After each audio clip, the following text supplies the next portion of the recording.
Morning. Morning, PTs.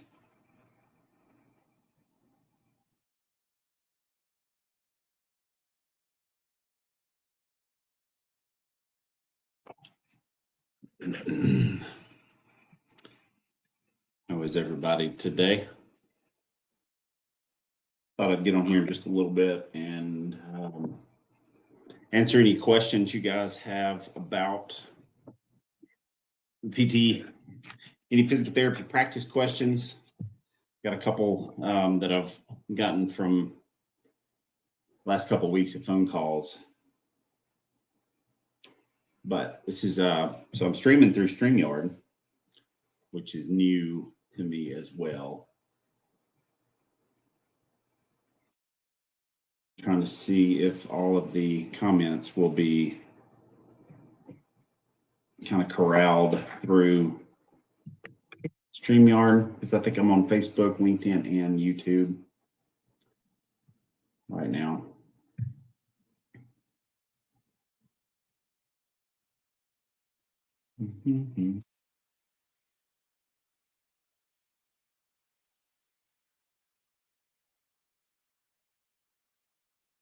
All right, I'm gonna hang out for a little bit. Actually,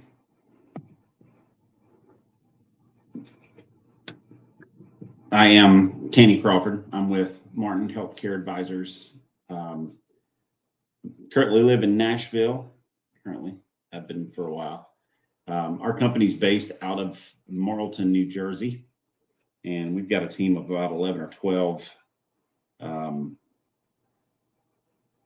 consultants, PTs, financial-minded, M&A space gurus. And that's what we do, is handle the physical therapy transaction from start to finish for the whole M&A process. And there's quite a lot to it. There's quite a lot of growth that's happening in the PT space throughout the U.S. from Alaska, Brittany, from Alaska all the way to Florida. And so we've got clinics that we've worked with: Alaska, California, Texas, Chicago, Illinois, up northeast, southeast, southwest, all over the U.S., Mississippi. Hello, Mississippi friends. But somebody was asking me the other day about what are the top factors that increase a PT clinic's value before selling. And so there's a lot of them, for sure. If you think about a car, let's go with a house, for instance. What could increase a house's value before selling it? It could be something as simple as cutting the yard, right? If you've got a yard that's all grown up, there's going to be a little bit of, I'm not sure they're taking care of that house, because you're looking at the yard or the roof or paint or windows or a leaky sink or two leaky sinks or bad carpet or torn up floors, right? A door that doesn't shut, GFI outlets that don't work. Okay, so PT clinics have the same kind of factors that you can affect to increase the value. So if you're going to sell a PT practice, there's a number of things that buyers look at, right? They want to look at any consistencies or inconsistencies of revenue growth. Usually they want to go trailing 12, trailing 24 months. And looking at, the last 2 years, how have you done? Most of you have an accountant. If you're a smaller practice, it's you or maybe a husband or wife or a family friend that does the accounting for you. But look at your trailing 12, trailing 24 months and see what kind of trajectory that you've had, right? And so buyers want to look at that, and they really want to see growth, right? And you're going to have the highs and lows. I talked to another guy yesterday, and he said, gosh, the November, December, January has really been rough for us, right? And patients are sick. The flu's pretty rough this year, so it knocks on your numbers. He was in Louisiana, so it puts a knock on your numbers. So the revenue growth needs to show at least some positive overall trajectory, starting here, ending here. It's going to have a lot of ups and downs, right? But they kind of want to see growth at some point for the last 2 years. Strong profit margins are another one. If you guys are familiar with the EBITDA term, EBI, TDA, expenses. It's a funny word. It's a funny word, right? And so it's basically earnings. Interest doesn't even start with an E. Earnings before interest, taxes, depreciation, and amortization. I'm not a CPA, but that is a number that people do watch and track. The buyers do. They look at those margins and they really want like a 15 to 20% EBITDA margin for your practice, right? And so get your accountant, somebody help figure that out. We do that at Martin Healthcare Advisors. We do a deep dive where you'll get nowhere else. We do an outside-in assessment. Basically, we look at your practice as a buyer would through a different lens. If you looked at my latest YouTube video talking about viewing your practice through another lens, that's what we can do for you, is view your practice through another lens, give you a good, honest assessment of your EBITDA, your employee numbers, right? Your employee productivity, your referral patterns, referral diversity, insurance diversity, compliance, right? All that plays into it. Those are the doors that don't close and the GFI plugs that don't work and the bad carpets of the house that you can actually make a difference in. There needs to be a diverse payer mix, which is pretty standard. People, you got Medicare, you got Blue Cross, you got Aetna, you got United Healthcare, you got cash pay. It's great. I do have some friends, Kevin Sarton that's in Missouri, Kenneth Brown that's in Georgia. And then a couple folks in the Virginias and Carolinas that are struggling with a little bit of this TRICARE, Tri-West takeover of TRICARE, right? And some of them haven't gotten payments since January. This is February 14th now. Happy Valentine's Day to my wife and to all of you out there. Another top factor is referral stability. Do you have good, strong relationships from your referral partners, and have you had them for a while? And then are you creating new ones? And your old ones that were from 2 years ago, are they still sending? If not, why not? Right? Buyers often look at operational efficiencies. Hey, Corey Lee. Buyers do look at streamlined processes. They want to make sure that the owner and or your leadership team know what you've got, right? When you're interested in selling, let's pretend that you had a distant uncle pass away, and somehow he left you a truck, but you don't know anything about the truck. And you're trying to sell it to somebody in another state. And so they said, well, how many miles are on it? And you're like, 100,000-ish. And they were like, you don't know how many miles are on the truck? Well, no, I'll get it figured out for you, though. There's just some red flags that go off. Was that truck ever been in a wreck? I don't think so. When's the last time the oil was changed? I think a month ago. So it's the same thing when they say, well, what's your profit margin? What percent Medicare are you? What percent of your patients are coming from ABC orthopedic practice? What percent of your patients are coming from, this other orthopedic practice? And so you need to know those stats inside and out for your practice. So those are big factors that determine your value of your practice. Before you need to know those things before selling the practice, right? So another quick question that I get often asked is, when should PT owners start prepping for a sale? Well, similar to a house situation, you don't, think, oh gosh, it's Thursday, I want to sell and be out of here by 30 days. Every now and then people do that, but a PT practice, no. Typically when you sell a house, you are out, a good month or two marketing, get an offer on the house, goes under contract, 30 days of due diligence, you close on a day, and then you're out, right? So PT clinics are a little bit different, a lot different.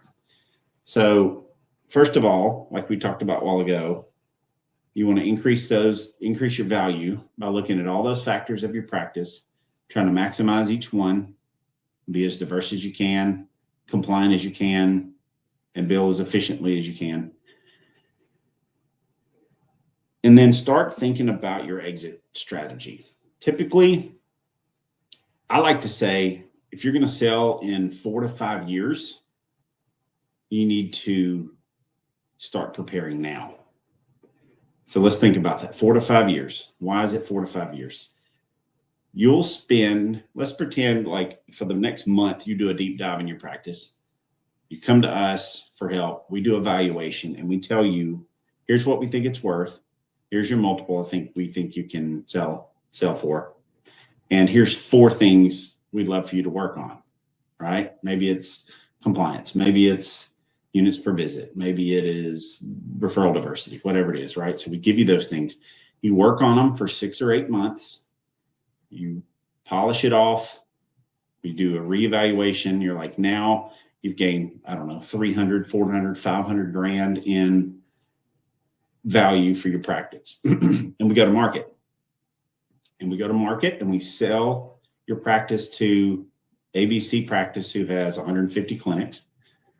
And they say, all right, Mr. Owner, Mr. Corey Lee, we will buy your practice January of 26, and we'd love for you to stay on board for 3 years. That's typically how that works. They want you to stay on for a number of years to keep the practice afloat, right? So here we are at the beginning of 25. You sell your practice in 26, January 26, and you stay on all of 26, all of 27, and you wrap up at the end of 28, right? So that's 25, 26, 27, 28. That's 4 years when you're finally out. You exit your practice at the end of that contract. That's kind of how that works. So again, you need, a good year or so to maximize your practice. Show that you're optimizing your staff, optimizing your growth strategies, showing sustained improvements for the practice. If the owners wait too long to sell, sometimes there's burnout involved. And that's that's a tough one when somebody calls and says, I want to sell and I want to be out by July. That's a hard one because it's a high risk for a buyer. So if you are a practice owner and you think you are already pretty close to burnout, or I'm just saying 58, 59, 60 years old, and you want out now, just try to think about giving yourself a little bit of time. I've heard stories where, 3 years ago we were at 1,000 patients a month. Now we're at 500, and there's so much potential here. And unfortunately, buyers, there's very few that want to buy potential. Back to a house situation, there are investors that want to buy houses to flip and work on them.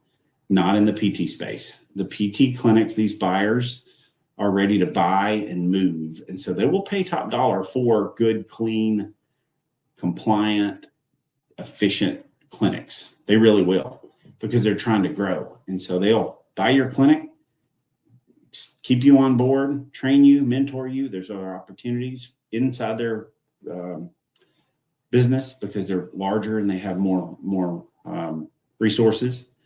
But then also next year, they're going to buy, maybe 6 months, they're going to buy 2 more practices, 3 more practices. And so if you're an owner that's 40, 45, 50, and you might want to sell, but you might want to grow with a new practice, it's an opportunity as well. So that's always good. So 1 to 2 years to maximize your practice, 2 to 3 years of transition planning, I like to call it that. So that gives you an idea. So let me know, if you guys have any other questions as we go through here in the comments. It is 9:15 Central Time, 10:15 Eastern, 876 for my friends on the West Coast. 6:13 a.m. You guys are up, getting your coffee, ready for Valentine's Friday. I've actually got my Durango diner. Anybody been to Durango, Colorado? There's it's a great diner there, Durango Diner. Unbelievable breakfast for sure. But all right, one more question. What are some common mistakes that PT owners make when selling their practice?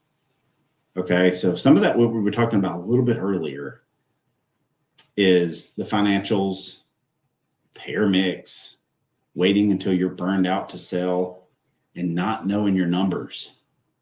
Those are huge.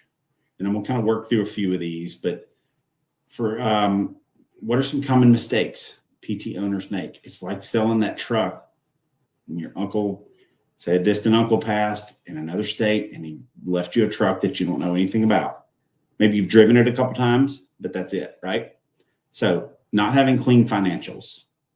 Buyers need transparency. They need well-organized finances, financial records, and anything that's inconsistent is kind of an automatic red flag. If it doesn't make sense to them, it's a little bit of a red flag. They want to make sure that you know what you've got. Okay. Another thing, honestly, is they want the owners to have spent time working on their business. They don't want the owner that treats 50 hours a week and then runs through the weekend trying to work on the business. And any good PT, whether you're thinking of selling or not, a good practice to have is working on your business and not working all the 40 hours a week in the business, right? If you're a single PT with a front desk, yes, you probably have to treat 40 hours a week because there's not tons to manage. But as you grow, you get a waiting list.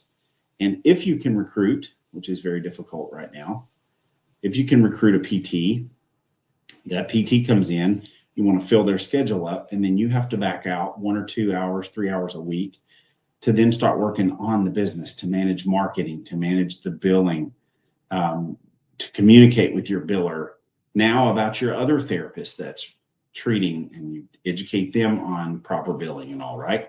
So you don't want to be too involved in patient care if you've got other employees there as well. Another common mistake is ignoring your payer mix and contracts and just kind of flying by the seat of your pants. Revenue diversity is great because having a high concentration of revenue from one payer type can be a risk. Some of you are located in military spaces, and so there's lots of TRICARE. And so also you want to make sure that you are doing all you can to try to get other insurances in there as well. Blue Cross, United Healthcare, cash pay services, right? So you want to try to minimize that risk as much as you can. Another one is waiting, like I said earlier, waiting until you're burned out to sell your practice. Owners who wait until they're exhausted often honestly want to rush the process, and it does lead to lower offers. I just use analogies all the time. If you're in a house and you're like, I just got to get out, y'all bring me an offer. You're not going to get the best offer. You're going to get less favorable terms. And so ideally, you should sell a practice at its peak. That should make sense, right? Emotionally, it may not. And if you're not ready, you're not ready, right? That's totally fine. But ideally, you should sell a PT practice at its peak. And so, not when you're desperate for an exit. And then, again, I can't say this enough, but owners who don't understand the EBITDA term,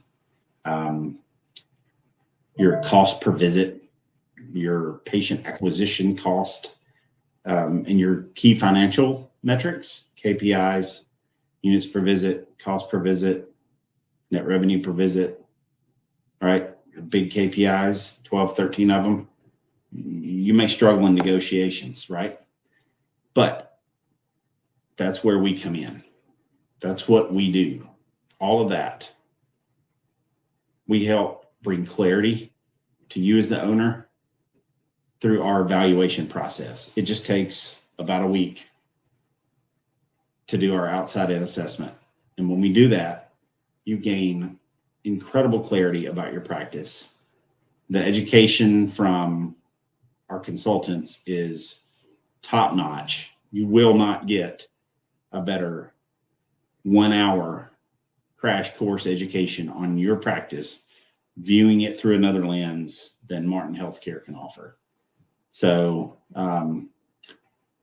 if you want to go from a 2 or a 3 multiple to a 4 or 5 multiple, you want to figure out how to increase your clinic's value by 200, 300, 400 grand, that it happens in that phone call. You can figure out how to do that for sure during that phone call. So anyway, that's kind of the spiel for today on the on StreamYard here. So if you guys have any questions, you can email me, Tanny.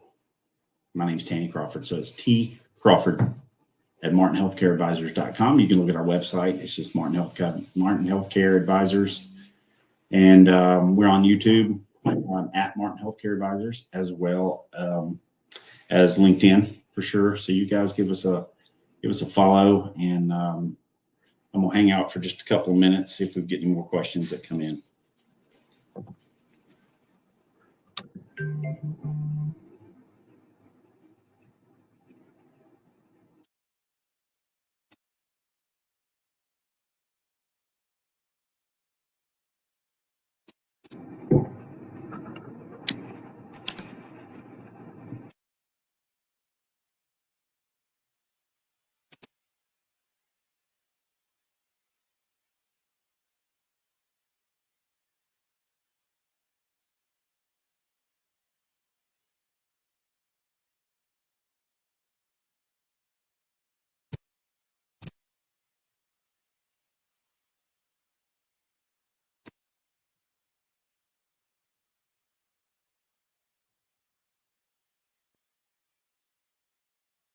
Watch this. Let's see what happens here.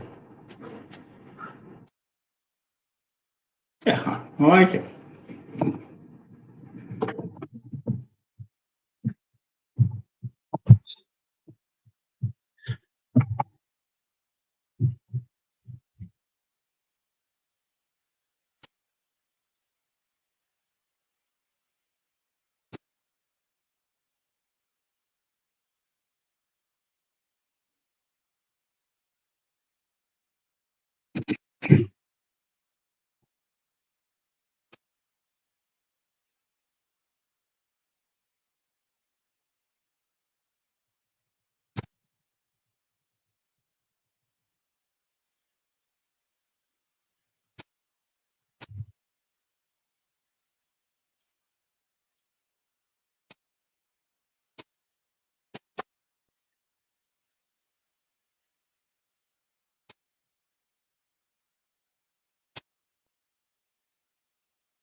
How about that? You guys comment on any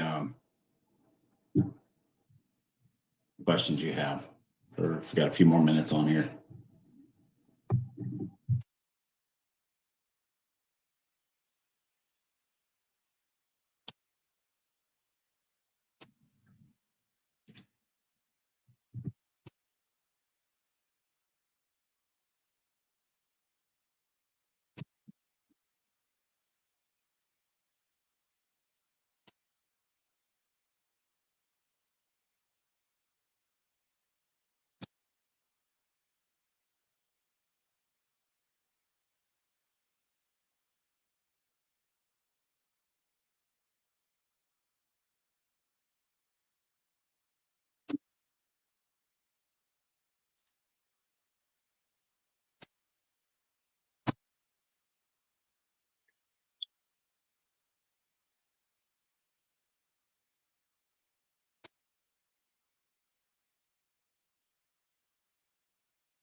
All right, guys. If y'all don't have anything else,